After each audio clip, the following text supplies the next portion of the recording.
Alors, Oriane, merci d'être là. On voit du bois, on voit de la montagne, hein. Tu es en direct de Chamonix avec nous. Tu as gravi le mont Lhotse. Tu es la 4e femme française à avoir gravi le mont Lhotse. Le mont Lhotse, il se trouve à la frontière entre le Népal et le Tibet. Mais avant ça, tu es partie 14 mois autour du monde à l'âge de 20 ans.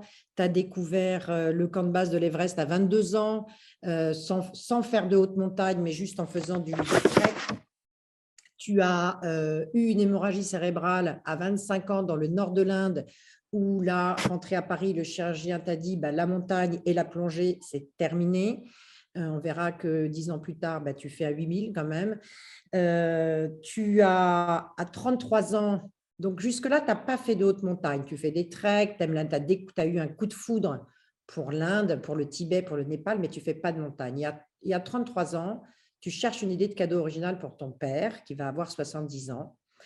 Ta vie est faite de rencontres, donc tu fais une rencontre avec un chasseur alpin qui a entraîné des commandos en Afghanistan et il t'emmène faire le Mont Blanc. Et c'est cette ascension que tu offriras par procuration à ton papa en lui ramenant ton fameux piolet. Tu peux nous raconter en 2 mots comment est-ce que tu as eu cette idée, comment est née cette idée de vouloir aller faire une ascension extrême après juste avoir gravi le Mont Blanc, qui est quand même 4807 mètres. Je voyageais au Tibet et je voulais aller au Mont Kalash. Et il se trouve que ça n'a pas été possible, voilà, parce qu'il y avait trop de neige à ce moment-là. Donc, je me suis rabattue, entre guillemets, sur le trek, le camp de base de l'Everest côté tibétain. Et là, pour la première fois, voilà, de ma vie, j'ai vu l'Everest et c'était merveilleux. Enfin, je suis restée là 2 jours à peu près. Et je garde, voilà, je me souviendrai toujours de cette image de l'Everest et c'est resté gravé dans ma mémoire et je me suis dit un jour, j'irai en haut. Voilà, c'est parti de là. La première question, parce que tu sais ce que c'est, toi, tu as eu des accidents en montagne avant de préparer ton 8 mètres. Comment on fait pour surmonter ces peurs? C'est une très bonne question. Alors, les peurs, c'est sûr qu'elles sont là. Enfin, je me rappelle c'était surtout au moment où j'ai pris ma décision pour effectuer le Lhotse, je pense que la période la plus difficile, finalement, ça a été au moment où j'ai pris la décision. C'est que j'étais vraiment envahie par les peurs. Voilà, je me disais, mais est-ce que je ne suis pas un peu folle? Est-ce que je vais revenir vivante? J'ai aucune connaissance, quasi aucune de la haute montagne. Est-ce que je vais revenir avec tous mes membres? Enfin, voilà, j'étais vraiment envahie par les peurs et puis les doutes. Et finalement, il y a un certain nombre d'éléments déclencheurs qui m'ont aidé à surmonter ces peurs. Mais je pense que la chose centrale, c'est vraiment de regarder ces peurs, en fait, de pas nécessairement, de pas chercher à les étouffer, à les mettre de côté, à les réprimer. En fait, finalement, ces peurs, elles sont là. Donc, ce que j'essaye de faire, c'est de les observer et même de les accueillir, je dirais. Parler de ce qui est plus difficile. D'abord, il fait moins 20 degrés la nuit, tu dors mal, hein, donc on est fatigué. Je te laisse nous dire pourquoi est-ce que ça a été très challenging très longtemps avant l'ascension. Ça a été très challenging. Alors, déjà au niveau physique, mais au niveau psychologique, il y a eu toute une ambiance conflictuelle dans l'équipe, mais il y a aussi toute une série de catastrophes où je pense qu'il y a eu beaucoup de malchance aussi, mais donc on a un Brésilien qui est tombé dans une crevasse, un autre qui a eu une pneumonie, on a eu des évacuations pour début d'œdème, on a eu un Sherpa qui est mort, on a eu le Saoudien qui a été pris dans une avalanche. Ça met en condition quand même. Oui, il puis oui, il y a eu plein de choses. Oui, des gelures aussi. Moi-même, bon, j'ai failli brûler dans la tente à près de 1000 mètres parce qu'il y avait un problème avec le réchaud. Le masque à oxygène qui s'est cassé parce qu'il y a Juste un avant. masque. Ouais, Juste juste avant la. avant, en fait, il y a eu un mélange au niveau des masques et je me suis retrouvée avec un masque qui n'était pas le mien, qui n'était pas, oui, qui devait être censé, voilà. Enfin bref, je ne vais pas rentrer dans les détails. J'ai essayé beaucoup de masques au total, donc bref. Et enfin voilà, Tu as il y a toute perdu une un série. crampon. Tu as Oui, perdu un aussi. crampon. Enfin voilà, c'était toute une Ton série de. Sherpa est parti. Enfin, voilà. Voilà, exactement. Et au-delà de ça, une ambiance humaine très difficile.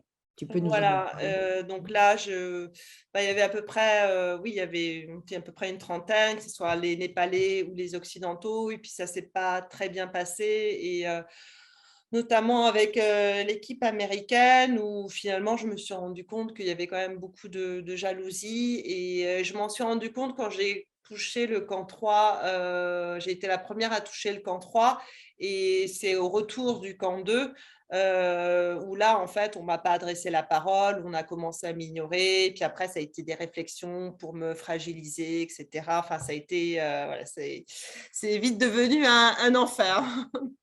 Comment on fait face? Qu'est-ce que tu peux nous donner comme conseil, comme levier qui nous permettrait à nous, dans nos vies professionnelles, dans nos vies personnelles, de faire face dans des contextes qui sont incertains et difficiles? Qu'est-ce qu'on doit faire? C'est vrai que c'est important de savoir, de pouvoir agir rapidement en fonction de la situation présente et pas se fier au plan qu'on a fait l'an passé ou il y a 6 mois ou encore la veille. Faut se dire, voilà, ces plans, ils sont totalement obsolètes et ce qui importe, c'est vraiment d'agir en fonction de la situation présente. Donc, Faire et preuve alors, d'agilité, faire preuve d'agilité, d'agilité, voilà, ouais, d'adaptation, savoir changer de point de vue, de changer de… cap, s'il faut, exactement. Comment tu as réussi à gérer ça humainement? Donc, tu m'as donné un certain nombre de pistes quand on a préparé ce talk. Oser dire non, par exemple. Voilà, oser dire non, donc de s'affirmer tout simplement, de dire stop, je refuse d'être la victime et juste dire non. Voilà, dénoncer, pas facile, non, pas du tout, surtout quand, voilà, quand on est la seule femme et puis avec le manque de sommeil, l'altitude, etc. Toutes les émotions sont un peu voilà, amplifiées, donc non, en effet, c'est pas évident.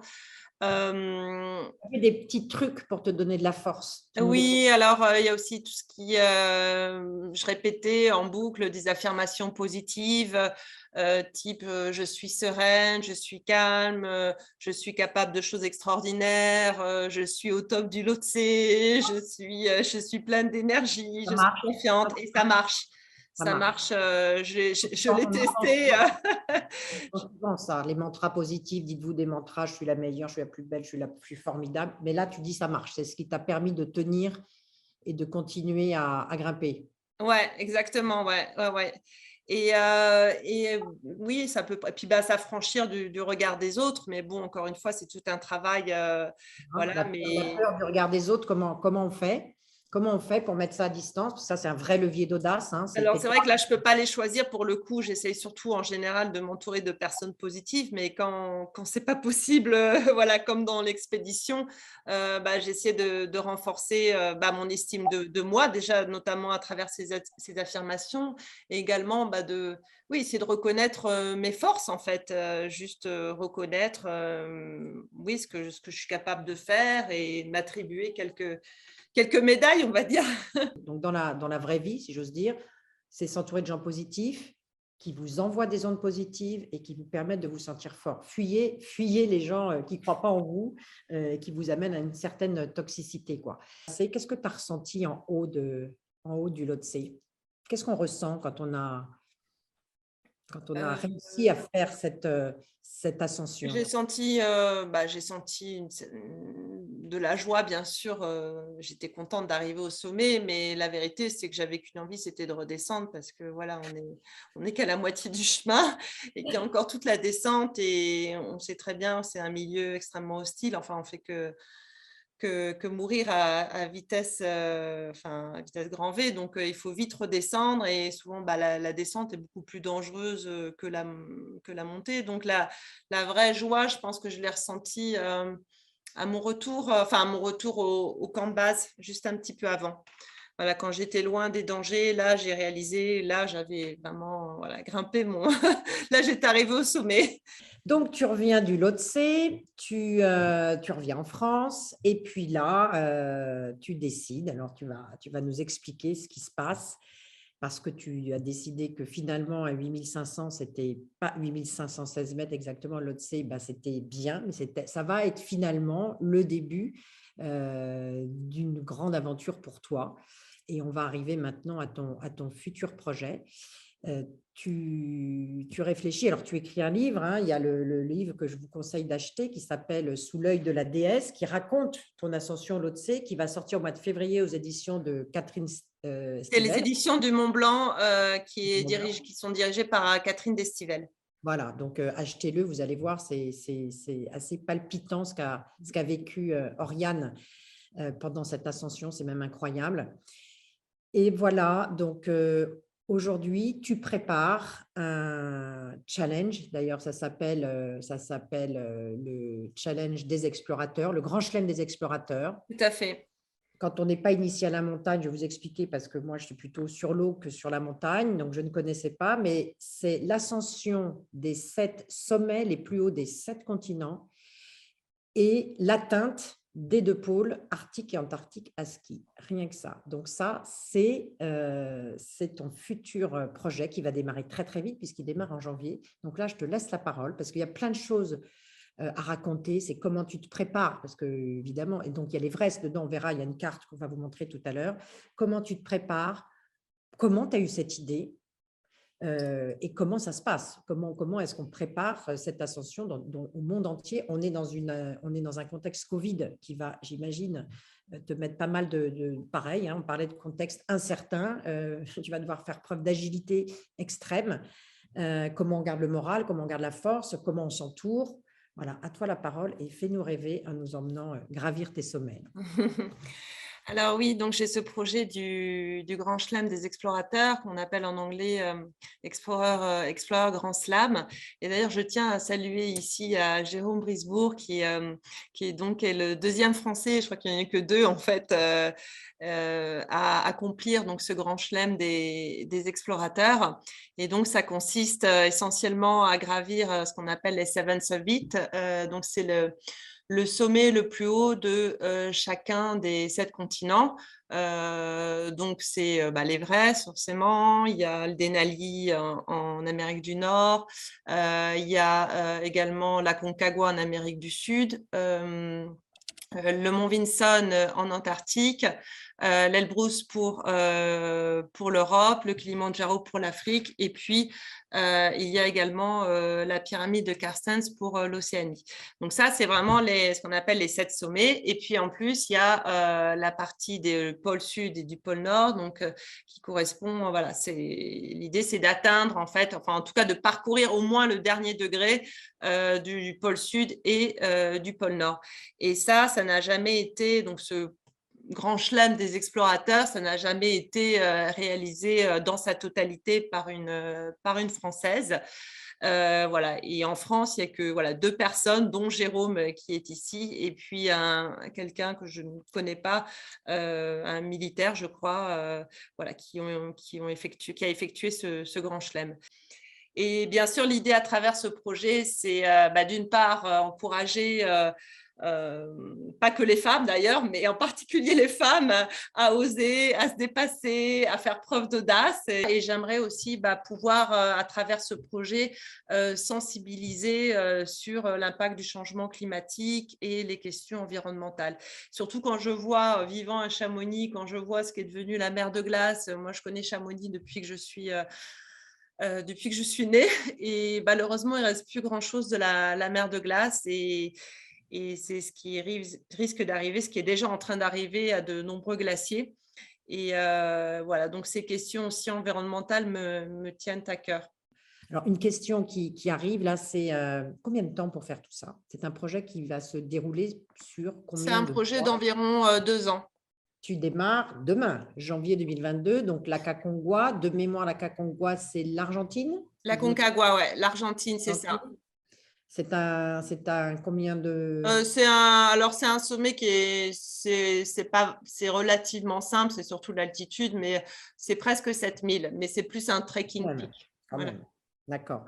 Alors, Jean, on est en compte à rebours puisqu'on est de 2 décembre aujourd'hui. Comment tu fais?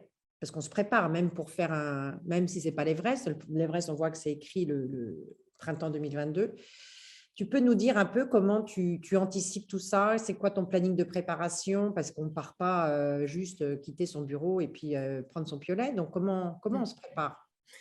Alors, c'est une bonne question. Bon, alors, c'est un peu similaire à ce que j'ai fait pour le Lhotse, sauf que pour le Lhotse, c'est vrai que je suis partie un peu, c'était pas à la dernière minute, mais un petit peu.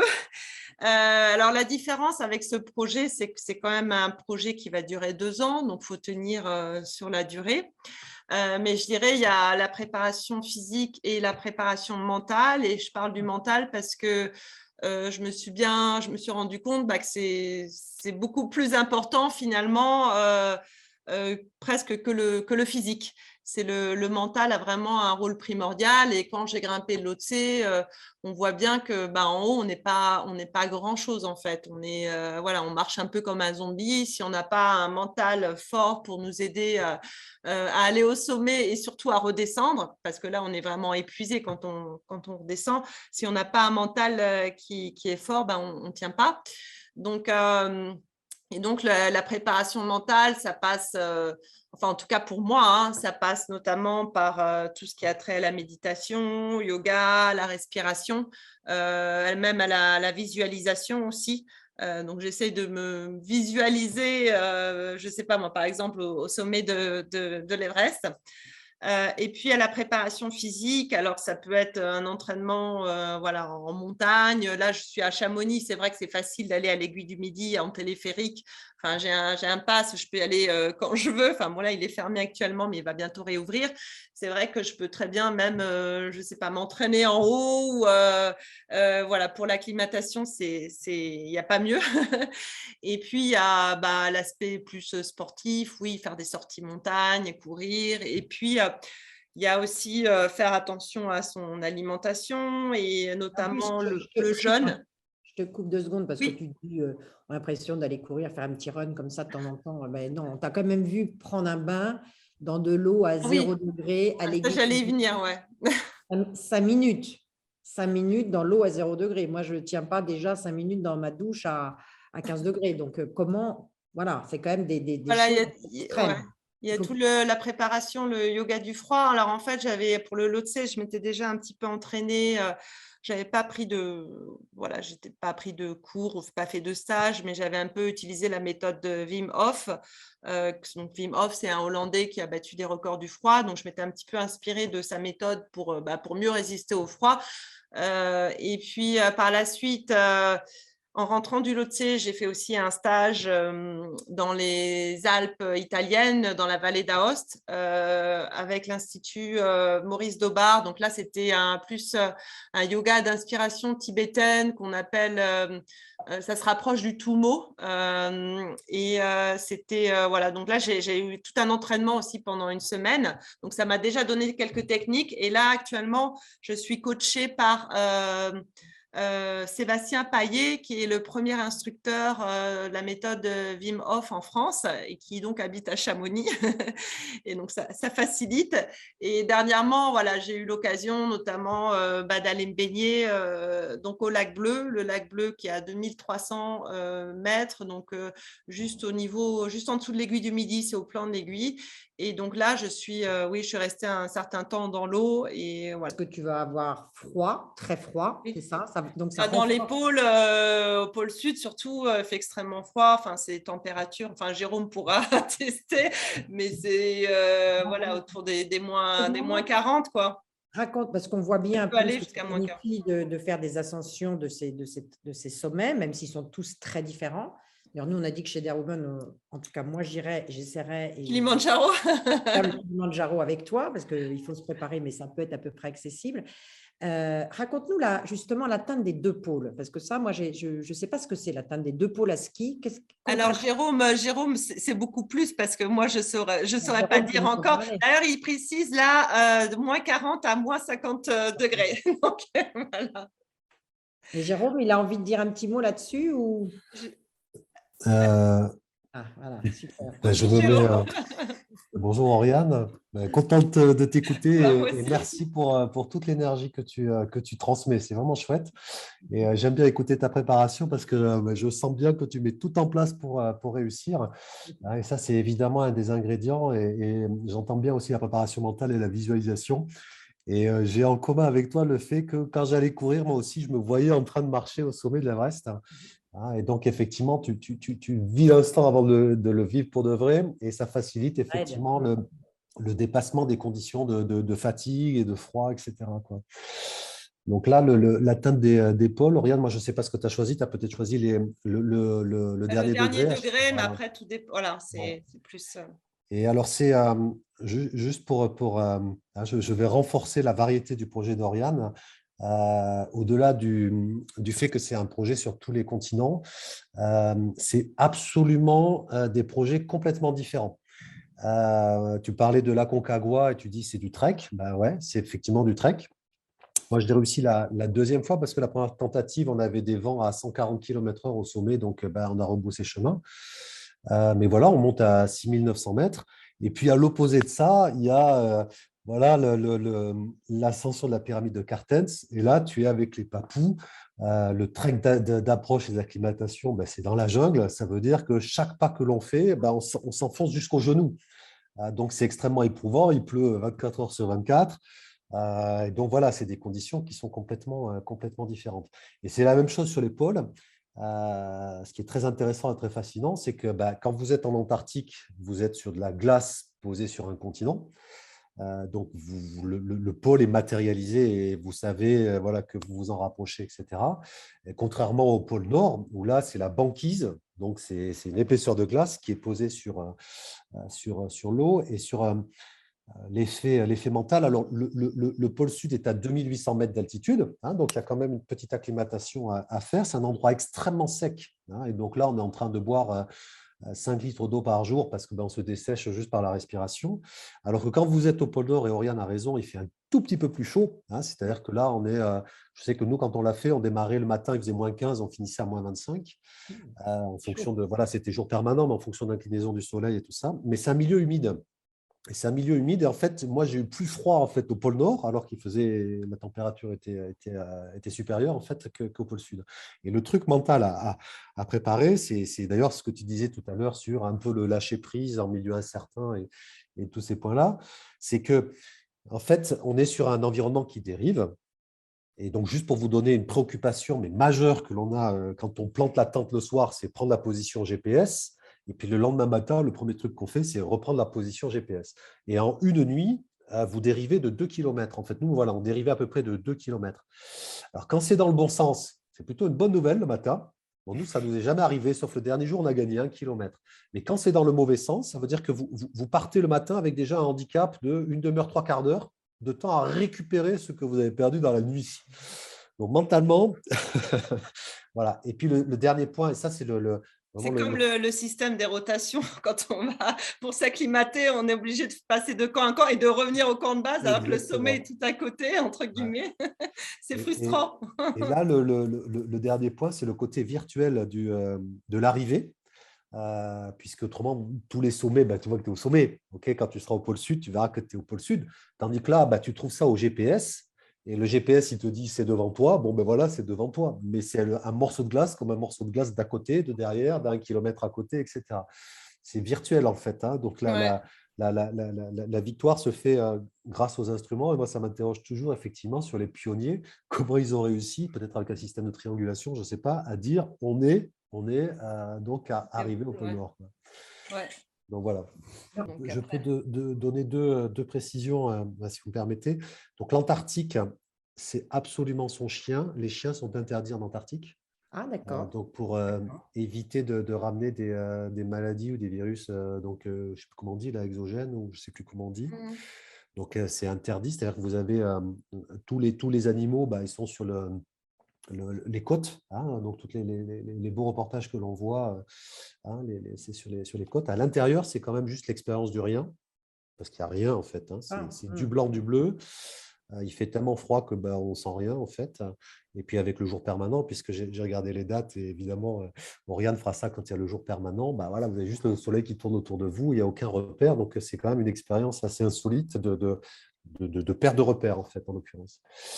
Et après, donc, sur le pôle Nord, ben là, Oriane a l'air d'être partie pour le faire avec ses skis et sa poulka, hein, donc son traîneau en autonomie totale.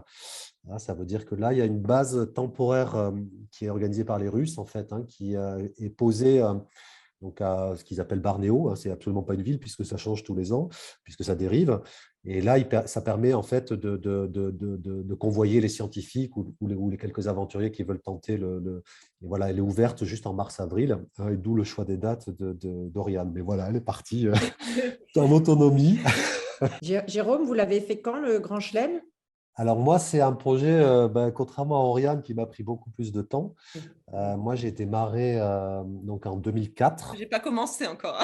Voilà. Non, mais toi, tu prévois de le faire sur un temps raccourci. Enfin, moi, j'ai vu ton programme, il est top. Tu as un bel enchaînement en fonction des meilleures fenêtres météo. Donc, ça, c'est bien réfléchi. Et donc, moi, je l'ai fait parce que voilà, moi, j'ai une vie professionnelle et une vie personnelle qui fait que ben, j'arrivais quand même à me faire cette parenthèse enchantée. J'ai pu faire avec ma femme. Et donc là, voilà, ça, c'est intéressant aussi par rapport à votre sujet. J'ai démarré avec elle la montagne. Donc, on a fait le Mont Blanc. On a eu la chance des débutants parce que moi, j'ai tenté 4 fois le Mont Blanc et j'ai réussi que 2 fois, dont la première fois avec elle. On avait enchaîné sur le Kilimandjaro, tous les deux. Mais donc, le Kilimandjaro est un des Seven Summits.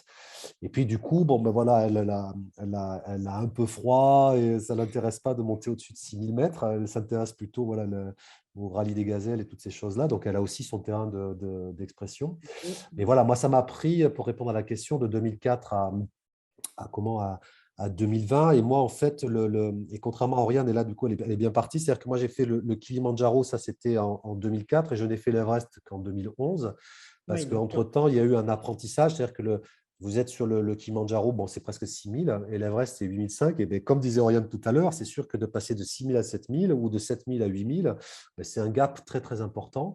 Et donc, entre-temps, moi, j'avais fait un 6000, un 7000, on avait tenté un 8000, on avait réussi un 7005.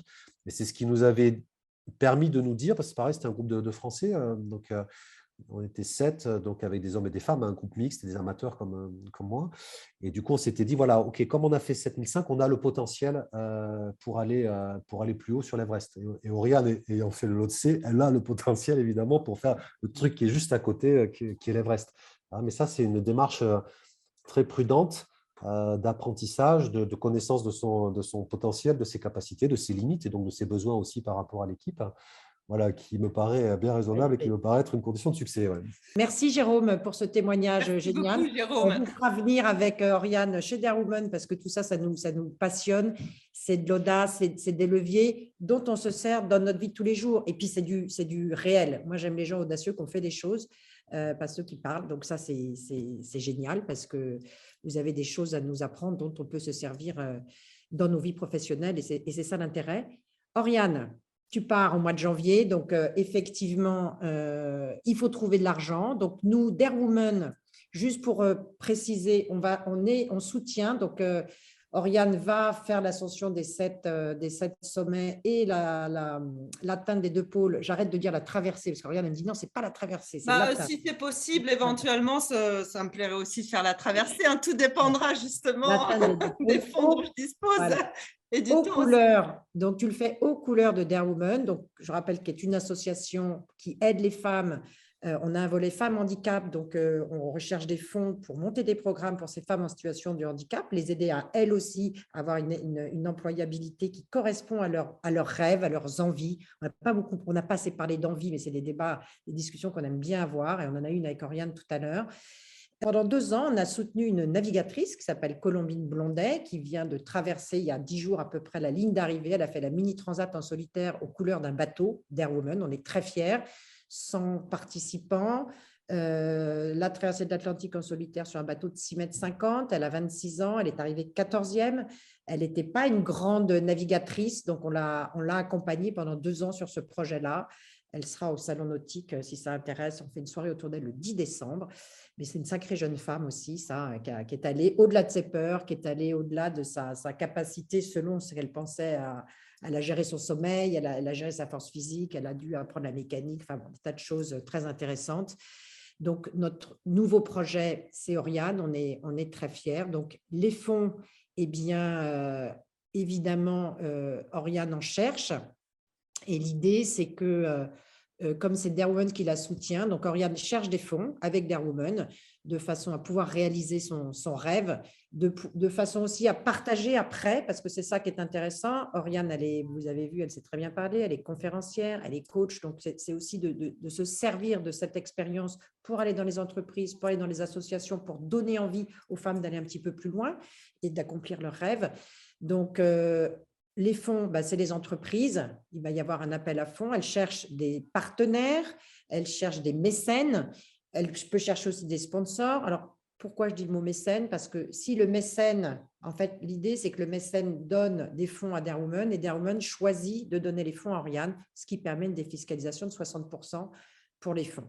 Voilà. Et nous, on retient une petite partie de cette somme pour aider les femmes en situation plus vulnérable à accomplir leurs rêves par des ateliers, par des conférences, par des parcours.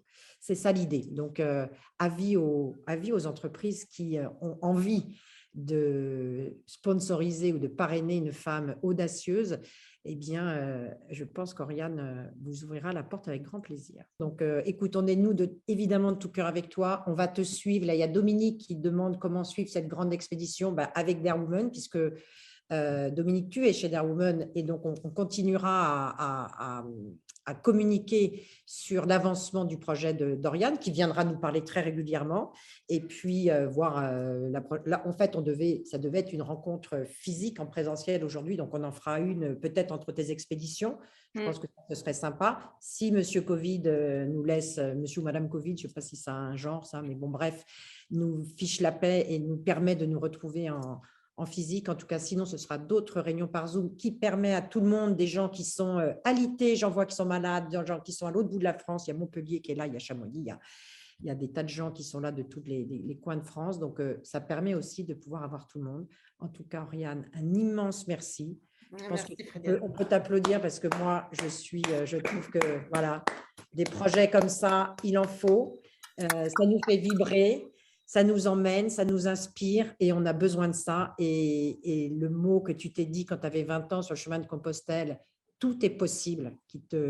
C'est cette phrase que tu gardes en toi jusqu'à maintenant. Et ben on va se l'approprier nous aussi en se disant que tout est possible. On a cette phrase chez Dare Women qui est pour faire de l'impossible, IN, impossible, UN. Donc, c'est ce que tu es en train de nous faire vivre. Donc, bravo à toi. Merci à tous. Merci Frédéric, merci à tous et merci Jérôme.